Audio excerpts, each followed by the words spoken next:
G'day, I'm Melissa Shannon and I'm here with you in Photoshop Elements 2021 for the ABCs of PSE.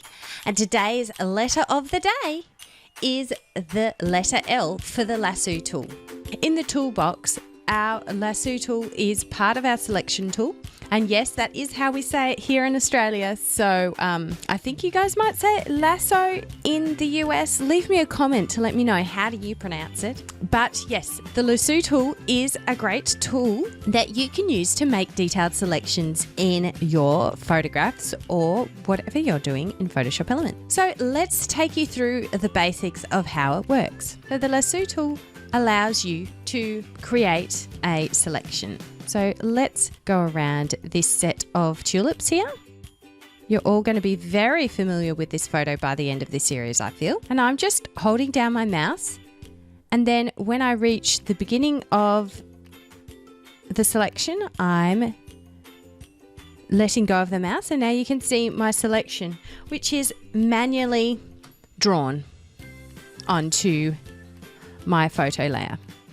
There is also the magnetic lasso tool, which kind of clips to the edges that Photoshop detects as you're drawing around the edge of your selection.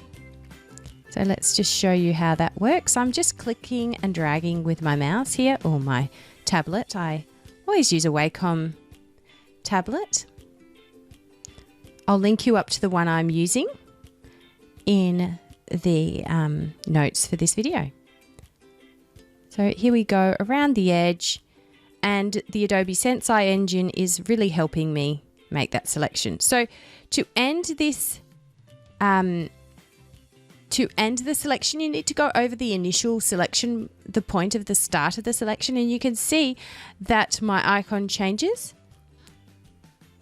to have that little circle to say, yep, click here, and it will finish your selection for you. And that is the magnetic selection tool. So I'm going to create a new layer from that selection just so you can see exactly how good that selection is. But of course, you can get it looking even better if you want to use the Refine Edge tool, which you can do through going back to your original Lasso tool and then clicking Refine Edge. And we want to actually shift the edge to get rid of some of that green. And we want to decontaminate the colors. We'll shift that edge out slightly, and then we can always draw around to remove any extra from our selection using the Refine Edge tool. Can increase the smoothness and do all of that good stuff. And there is our final selection refined with the Refine Edge tool. So let's turn off all those extra layers and go back to our original. And let's show you the third option we have, which is the Polygonal Lassoo tool. I don't know. Do you think I'm pronouncing that correctly? Aussies, back me up. Polygonal Lassoo tool. You guys can all debate the way I talk about these tools in the comments. I'm doing my best here.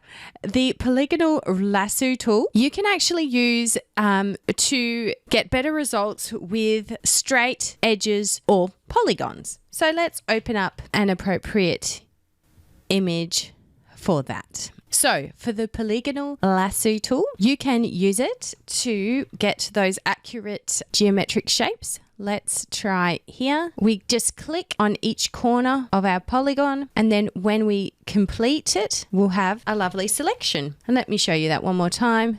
Just click on each corner. You can escape and just start again at any time if you make a mistake. And then when you go back to the original position, you get that little extra O close icon to tell you that you've completed the selection. And there's our two little polygons. And once again, you can use the Refine Edge tool with the Polygonal Lasso, and it's helpful to know that you can always change selection tools throughout the process. If you have a selection, you might want to use the magic wand to, quickly add to your selection. You can do that as well. So the selection tools all can work together. So I hope this has been helpful to help you learn about the Lasso tool.